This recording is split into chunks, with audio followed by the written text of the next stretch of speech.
Hello, Jean. Good afternoon. And hello, Hello. everybody who is joining us today on LinkedIn. You're all very welcome. And we're delighted to talk through today's topic of unlocking unshakable confidence.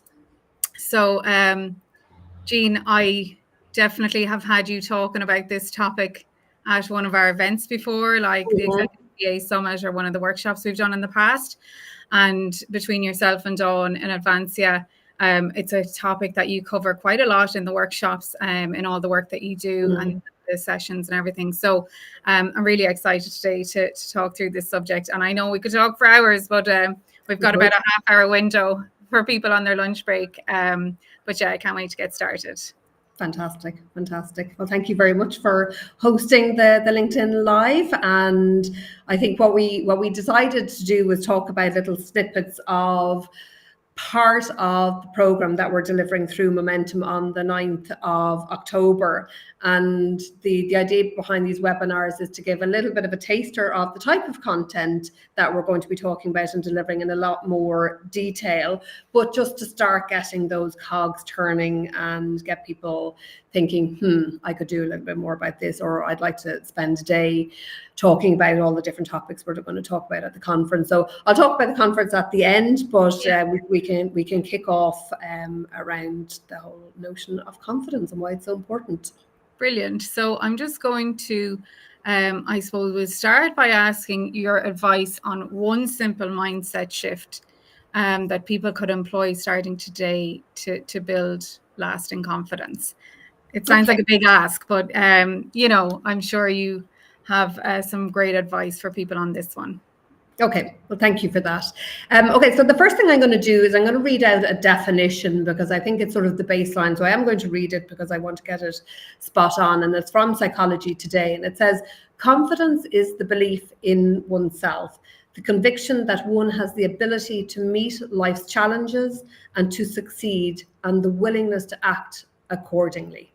That probably would need to be written down, to be read a few times over for people to actually understand that.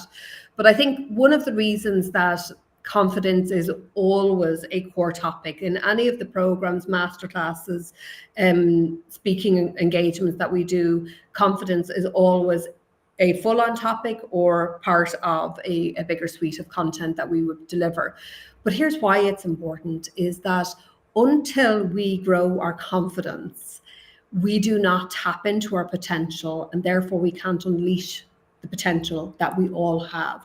We're all, no matter who we are, we're all intensely creative and intensely capable, but most of us don't know what that actually looks like because it takes time to understand it. So there's a couple of things that I always say around confidence, and what I've learned in my few years on this planet is, one, a lot of people will look at people who are confident, think, well, they're confident and I'm not. I'm going, nobody is confident before they're confident, and that's something to really understand. So then the question is, what did it take for them to be confident? So what I would always bring it back down to is confidence is a skill.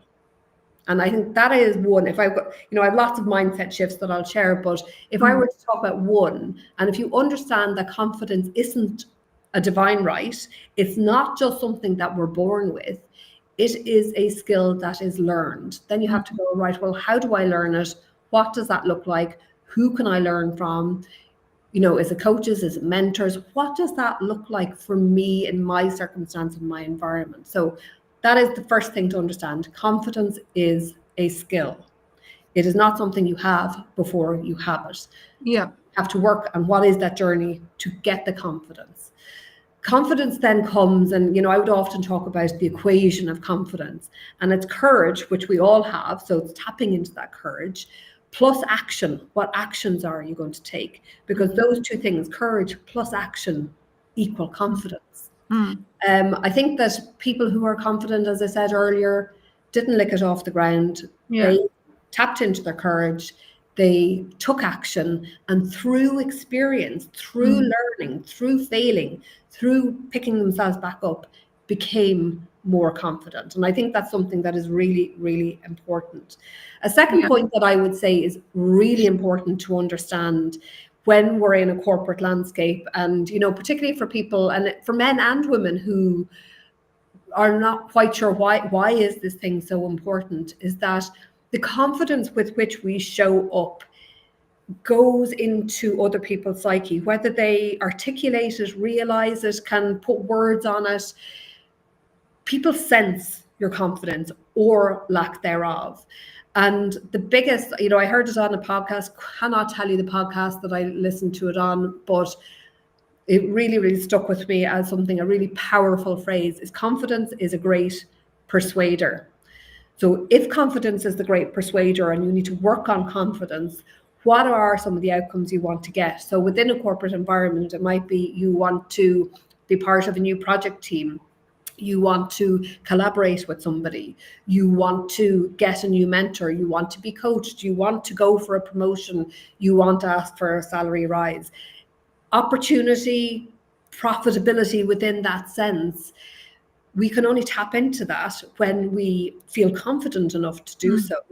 And what I would also say on the back of that is, if we don't feel confident and we don't know ourselves well enough, and if we don't work on that confidence, and something that we can work on every single day, if we don't work on that, we are running somebody else's race. Now, I say that with much love, and why I say it is I was that person, because I didn't know these are things that I needed to know, which is also why I share these things, is that if you don't know what you don't know, you think you're alone, you doubt yourself, there's tornado that goes on in the brain, you have your wobble days, as I call them, you have wobble days, wobble weeks, wobble months, just that doubt that comes in. But when you start understanding your values, what you stand for, working on your skill set, your personal brand, how you show up in the workplace, it all feeds into your confidence, and confidence feeds into where you want to go in your career. But if you think about it from, two people, one who's confident and one who's mired in self-doubt, who would somebody choose to be on their team, to give that promotion to give that salary rise? The person who believes in themselves, or the person who constantly questions themselves? But it all comes back down to confidence being that great persuader. It is the thing that influences. So back down to it being a skill, then it's like, okay, who do I need to talk to? What do I need to learn? What do I need to experience? How do I grow my confidence? But also, how do I become self-accountable? How do I take responsibility for growing the confidence, and not realize it's somebody else's job? It's my job to work on my sense of self-worth, because that is what is going to impact on me in the most fundamental way. And a lot of things, you'll know, Fiona, from a lot of stuff that I do, in the wider remit, whether it's talking on networking. And one of the reasons networking is a core tenet of what I do in anything that I talk about is because networking is, like, for me, it's like the umbrella on top of everything. But what networking does is it teaches you connection with self, connection with others, how to communicate, how to follow up, how to account manage, how to get experience in presenting. But it was my journey through networking when I came out of the corporate world. It was my journey through networking that when I was when I stood back, I realized after a couple of years, I was way more confident in myself than when I had been suited and booted traveling around the world. And people thought I was really confident, and I'm going, actually what was going on was an abject terror and a whole quagmire of imposter syndrome that people couldn't see because I had a very polished veneer.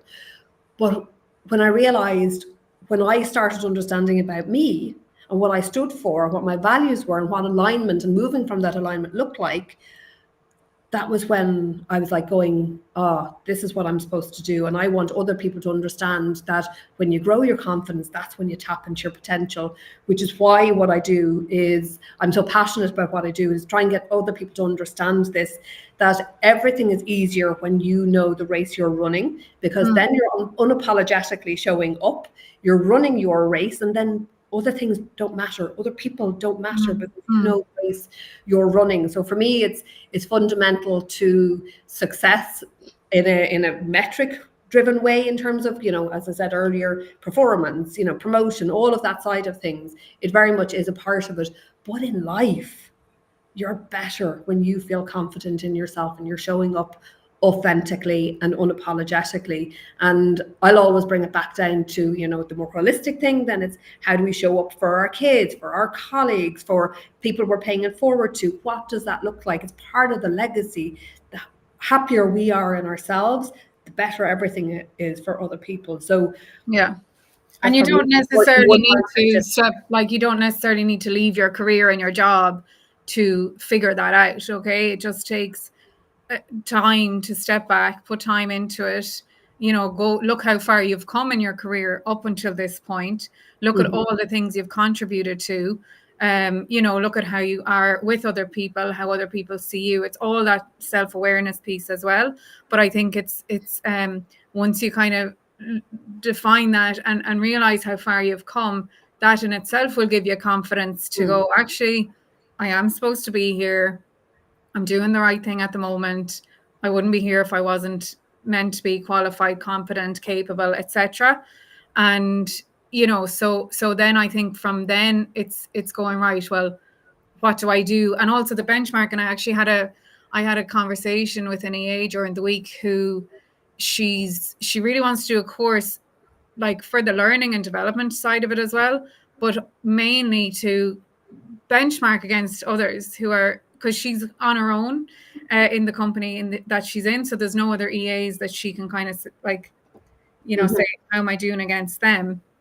But she was kind of saying, I don't feel confident enough to go into meetings and work because I have all these ideas, but I don't know if they're the right thing that I should do. So I'd love to get around a group of other EAs and PAs and say, like, well, what do you do? And what do you do in your company? And, it's unfortunate that she doesn't just have that confidence herself to go and present the ideas in work. But that's what she feels is like, I need to see what other people are doing before I can. So it's not necessarily comparing herself and her capabilities. It's more like comparison of ideas with what other people are doing. But it all comes back like that to confidence. And hopefully she's just one example where she can go back in and feel confident to pitch her ideas. And that's a good bit that we'll be talking about, at Momentum on the 9th of October, is like, what does that look like? What are a number of ideas that you can bring to the table, that you can try out? And, again, there's lots of different ways that conversation could go. But one thing that I would see very, very often is that women tend to work on the basis of being super, super efficient. So their time is completely mapped out in the diary. There's no wiggle room and time for the informality around meetings. And yet that is where the gold is. Okay. So a few minutes before the meeting, it's the few minutes after the meeting. So people tend to, and particularly in the corporate environment, it's like, right, the meeting's at 12, I'm going to rock in the door at 1 minute to 12 or 12 on the button, and the meeting's finished at 2, and I have another meeting scheduled at 2. What I would say is, I understand where that comes from, was that person, but if you actually relax it back and saying, I'm going to arrive there 15 minutes earlier, I'm going to have those conversations, I'm going to start airing some of my points of view and thoughts and getting validation or feedback on it, then one, you've brought your voice into the room, but it's also then getting your voice into the room early in the meeting, but you'll feel more confident about sharing it then because somebody else has already validated it. But again, there's a process around meetings that if we could get particularly women to step back and say, don't underestimate the power of the time, the 15 minutes before, the 15 minutes after, in building relationships. It will seem fluffy and counterintuitive, but actually that's hugely important in confidence and the wealth and depth of relationships that you will build, but also buy into your ideas, which will then impact on your confidence. Yeah, no, I 100% agree, Jean, and I 100% agree that it's a skill, as you were saying as well, that can be learned. We're not all born that way, and there's all sorts of factors I think that can impact your confidence developing and also being stunted, so it's if you need to work on it, like you said, at Momentum you're going to be going into more detail on that. That'd be a great opportunity. So I suppose once now that you've you have like sat back, you know, defined your values, what you're about, your capabilities, you're starting to feel more confident in yourself, you know, how do you then begin to channel that into the high stakes conversations, such as negotiating salary? Like we were talking about this on our last webinar that we hosted. So that's one that's coming up, you know, like if you're talking about promotions and pay rise opportunities, you know, what would you advise somebody like the day before or the hour before they go in to have that type of a conversation, to tap into their confidence? What kind of things would you advise they do? I think the first thing I would say is, you know, if there's a high stakes conversation to happen, like a performance review, salary negotiation, or, you know, promotion interview, or whatever, this is something that people need to be intentional about and think about quite a few months in advance. And what we would do, and part of why we sort of have built the program for Momentum the way we have, is that it's a lot of pieces that start coming together. So confidence will come from learning to network. Confidence will come from understanding your values. Confidence will come from understanding that you have to step back and plan what you want.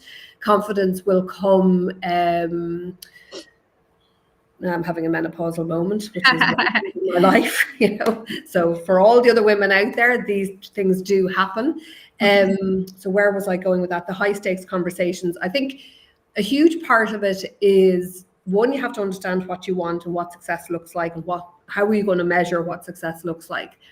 What I would say within high stakes conversations, the more you understand what your personal and professional brand is, and you're able to articulate that and understand the impact you have within an organization. If you don't work with somebody to understand that, and it might be a buddy system. Sometimes when we're doing coaching programs, we get people to buddy up to do it, because it's very hard for any individual to articulate everything and all the impact they have on an organization or in any type of relationship. But other people will listen with objectivity and say, well, that would be impactful, that would be impactful. So sometimes that sort of camaraderie and that sort of community building type exercise can be very, very good. But what I would say is, again, plan it well in advance, build up that professional brand, work with a coach who can help you troubleshoot and challenge you, but also champion you and go through that sort of role play with you to have that conversation. Because there's a couple of things, you know, Brené Brown would say, none of us are able to resolve anything by ourselves. We need other people. We're not biologically made and hardwired to be able to solve problems on our own. It's a culmination of conversations we have with other people. So then the question is, who are those people?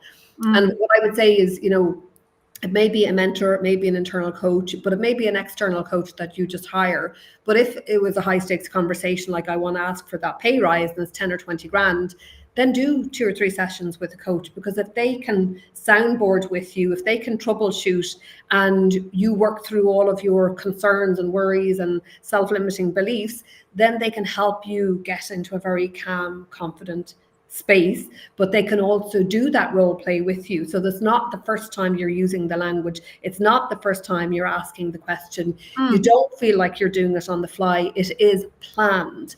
And again, if it's planned, and I think people underestimate, you know, the big planning in the content of something like this.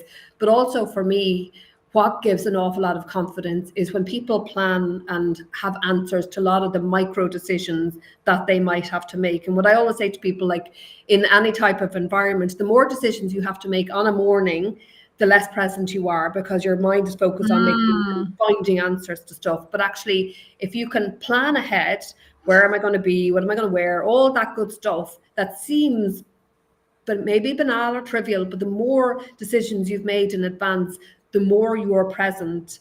I think that is something that is really important. So making those micro decisions early will help boost your confidence because you're planned and organized. I would also encourage, you know, I would absolutely encourage, you know, box breathing, you know, breathing in for 4, hold for 4, out for 4, hold for 4. and doing that for a couple of minutes. There's lots of different things that you can do, but certainly getting your breathing right. And why that's important is that it's calming down your nervous system. And if you're feeling calmer, you will project more confidence as well. So I think there's lots of different, I mean, as we said at the start, this is a very wide umbrella topic. So it's just a few ideas, but I think it's really, really important to understand, back to what I said, confidence is a skill, confidence is the great persuader. So if it's that important, and that's the key to unlocking your potential and tapping into that potential and realizing your own ambition or creativity or whatever you want to do in the world, then work out what is that journey. And if it's a big enough ambition, the journey that you go on will be worth it. I think it's true as well, Jean, like you were saying, like with women in particular, where we find it hard to be vulnerable and to say, actually, I need help with this, or I need your help, or I need, like, you want people that, being perfectionists, you want people to think like, I'm on top of it all, I can handle it all, like you said when you were in your previous role, and everyone would have looked at you and thought like, God, you're flying it, and you have so much confidence and everything. You weren't feeling that yourself, and you probably were trying to take on doing everything. And we know a lot of women in their personal lives are always taking on, or not always, but most of the time, taking on extra roles and trying to make sure everything is as great as it can be, and keep smiling through it and all the rest of it. And is that sort of like in the sense of career progression, is that it too? Like, we don't want to show, oh, I need help here, or I'm not sure what I should say in this conversation that's coming up. 100%. The ability, when you don't feel, when you're trying to mask a lack of confidence, and this was my own experience, when you're trying to mask a lack of confidence, you don't know, or I certainly didn't know when I could be vulnerable. But within that, then what is the work impact of that then is, you want to be seen to be competent, so you never say no to anything, and you take on more and more and more. But the net impact of that is burnout, because it's simply not sustainable. But what I have learned now in my wisdom of age is that when you're feeling confident, one, you also have the skills and the ability to delegate, to say no, to set your boundaries. But being confident in doing that, because you're sort of saying, I can't do this, or if I do this, I have to get rid of this, and there's lots of different ways where you can set that up. But these conversations, if you don't feel confident about it, then you're mired in self-doubt and imposter syndrome and not feeling good enough. And part of what we want to say is to women, it's like, growing your confidence is the bedrock. It's the baseline for everything you do in your life, and personally and professionally. So it's so important. Everything stems from confidence, and one of the things, and I think I shared this at a conference with you maybe 3 years ago or 2 years ago, I'm not sure, but the word confidence comes from confidere, and that is the Latin to trust. The first person we need to trust is ourselves. But in order to trust yourself, you need to know who you are. So how do you trust yourself if you don't know who you are? And if you've never spent time looking at that and examining it, or working with a coach who mirrors back what you're saying and challenges you, or creates an accountability, how do you move that dial forward? But certainly what I would say is, confidence is being able to say no when you need to say no. It is about adapting or pivoting. It is about bringing in other people, is not being afraid to say, I don't know. Knowing what you do know and saying, I'm not sure about that, but let me go and talk to somebody. I do know somebody who's an expert in that, and that might be where the networking comes in. But confidence is when you can stand your ground and, show up unapologetically, as I said. We had a couple of questions just in advance of this live, and one of them was around confidence in managing conflict and staying calm under pressure.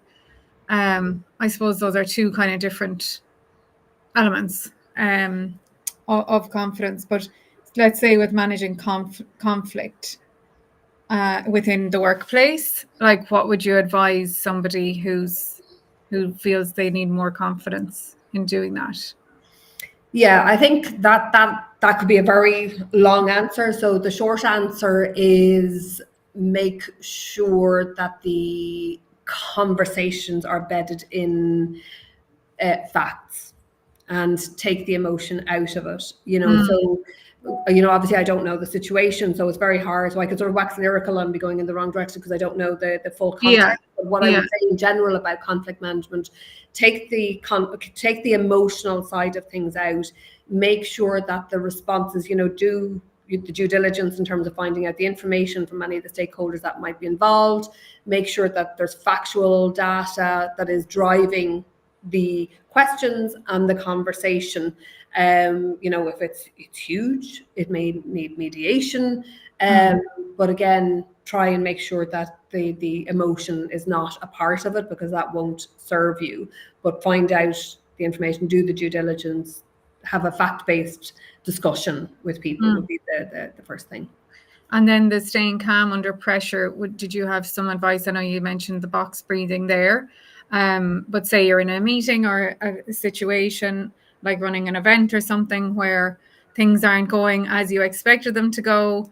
Do you have any advice for tapping into your confidence in those situations? Yeah, and do you know what? It's my immediate answer in that is that probably this gets easier as you get a bit older. I think when we're at the start of their career, we're all about proving our technical ability, and then if something is, something comes out left of field, but it can send us into a bit of a flap. But what I would say is, when it comes to technology and events or whatever, I would always sort of work off the basis, and I would sort of bring a bit of humor into it. Your day isn't complete until you've had a technical glitch, and then people start relaxing. So for me, I tend to try and bring a bit of humor into it, but I also, because I know I'm long enough around at this point to realize, what, everything is resolvable. We'll get it resolved. It's okay. And I think if you're confident enough in yourself, and you go, listen, it's okay, we're going to get it resolved. Let's pivot here and change the conversation or change the order of something. And I think how we react to it gives permission to other people and how they will perceive it. So Yes. I think if you also go in and realize generally things aren't going to go perfectly, and that's okay. We're all human. We're all doing the best that we can. And that might sound rhetorical. It might sound a little bit trite, but actually, if you say these things to yourself in advance, it calms you down, because stuff happens, life happens, it happens to all of us, whether we want it to or not. That's the thing. And that's the lovely thing about the universe. It will give us the kick when we don't want it, but it's how we show up when it's happening that we teach people how to respond to us. But if we're calm, for me, it's a little bit of humor, a little bit of a quip here and there, and going, listen, stuff happens. It's okay. And I think probably that was a lesson I learned in my very early 20s when I messed up on something, and I missed a deadline on something, and I literally thought I was going to lose my job. I was terrified. And somebody turned around to me and she literally said, "Did anybody die?" And I said, "No." And she goes, "It'll be fine then." Okay. Go backwards from there. Exactly. Because because sometimes in that moment you're like, oh, I want the ground to swallow me up. And the mind goes blank. I find sometimes I'd be like, okay, I need to get away from everyone and need a quiet space because my mind is completely blank now what to do. But I think like that, if you have the attitude of, we'll think of something, we'll come up with a solution, it's all fine. And like, just I suppose on that as well, Jean, before we start talking a little bit about momentum itself, just in terms of if you're having a confidence knock maybe in your personal life, would you find that would impact your professional life as well, or are there things that you can take from both, that will help you through those more difficult patches in your personal life? Oh, 100%. I'll tell you what, years ago when I was training to be a coach, and when you're training to be a coach, you have to do a lot of pro bono hours where you're perfecting the skills and all of the how you're learning to be a coach. And on the second module of the program that I was doing, they ask you to think about how you want to activate the coaching. So some people want to be a maternal coach or a nutritionist or a whatever career coach. And for me, I was always going, no, business, executive, career, that's my background. That's what I know. But one of the huge things that I learned that when I started doing my pro bono sessions and people will come to me with problems, they want to do X, Y, Z in their business. Every time something wasn't working, it was because there needed to be a shift in their personal life. Every single time. And then I went back and went, the people who run these courses are definitely smarter than me, because it's called a life, business, and executive coach. And I was thinking, no, not life coaching. That's not my bag. And then I realized one doesn't happen without the other, and one absolutely impacts on the other, and vice versa. But again, when you grow your confidence, your sense of your self-esteem, you understand unconscious bias, you understand imposter syndrome. When you start understanding these things and raise that awareness, you're able to recognize things quicker, you're able to question things quicker, you're able to try out different ideas and work out what works for you. Because the same, there's lots of different ways of managing everything in life, but not everything works for everybody. But you have to work on the things that work for you. And that's an exploration, that's a journey. But for me, it's worth it, because at the other side of confidence is tapping into that potential. At the other side of building that, getting outside that comfort zone, building your confidence to get outside the comfort zone and see what happens and putting your head above the parapet, that's where the results are. And that's where when we tap it back into momentum is a day that you, Dawn, and I have put together for October 9th in the Alex Hotel. And we called it momentum because we want women to come away and have a little bit of oomph for the last quarter of the year. So it might be that they need a little bit of to have a safe environment, psychologically safe environment, an open, peer-led environment where they learn to chart their course. They're taking space out for them to put that oomph, as I said, into the end of the year. That sets them up for success, but also what they want to achieve in 2026. They're learning the system, because and why we say learn the system is that most of the rules in the corporate environment are unwritten. So if they're unwritten, where do you go to learn about them? If they're unwritten, how do you know what questions you need to ask, and how do you know how to find out the answers? How do you find out, why am I plateauing? Why am I not getting that opportunity? And what we want to do is open up those conversations to go, here's the unwritten rules, here's things that nobody talks to you about. We're here to talk to you about them. And as I say, it's very much for us, it's the self-leadership conversation, because unless we learn to self-lead, how do we lead others? And a lot of focus is put on the leadership side of things. And I'm going, well, we need to start with self-leadership. And that comes understanding self, confidence, all of those good things. And when you bring all of that background, all of the stuff that we're teaching and training on the day, where we're bringing in, building your coalition, building that network, the power of your professional brand, understanding how to grow your confidence, set boundaries, all of those good things, you will move forward faster. Because this is the thing that most women in a corporate environment believe erroneously, that if you work really, really hard, say yes to all of the projects, don't say no to anything, that is how you're going to get up the ladder. And that could not be further from the truth. So the day we're going to spend with the ladies who come on board is unraveling some of that, talking, creating that context where people can talk and share and facilitate those discussions. So advancia.ie/momentum is where you can find out more information. You can also scan the QR code to find out more information. The tickets are on sale through our website at $499 plus VAT for the day. So whether you're self-sponsoring, whether you want your company to sponsor, we also have a little letter on there. So if you want to write a little sort of a business case, there is an example of a letter there which you can top and tail and edit, or just give you some ideas of how to write your own one. We're also offering group discounts. So if there's 5 people or 10 people that want to come from an organization, we also have a discount available if there are multiples, and you can just contact us at hello@advancia.ie. So yeah, we just got word this morning, Jean, that one of the companies that Dawn works with is looking to sponsor some of like a group of women in their organization. So Yeah. if anyone is watching and thinking, oh, I don't know if I'll get sign off for this, maybe, you know, get some alliances together, talk to like the diversity inclusion officer if you have one, otherwise HR, you know, and get a group of you together to say, look, we'd really like to go to this, and we could roll out the learnings like in the organization, and we can bring it back from the day. But obviously you're going to get the most benefit if you're attending. So yeah, reach out, get in touch. We're really excited about it. It's going to be a great day. People are going to learn so much about how they can actually accelerate their career, and learn all these tools and these tips to progress, you know. Yeah, fantastic. Yeah.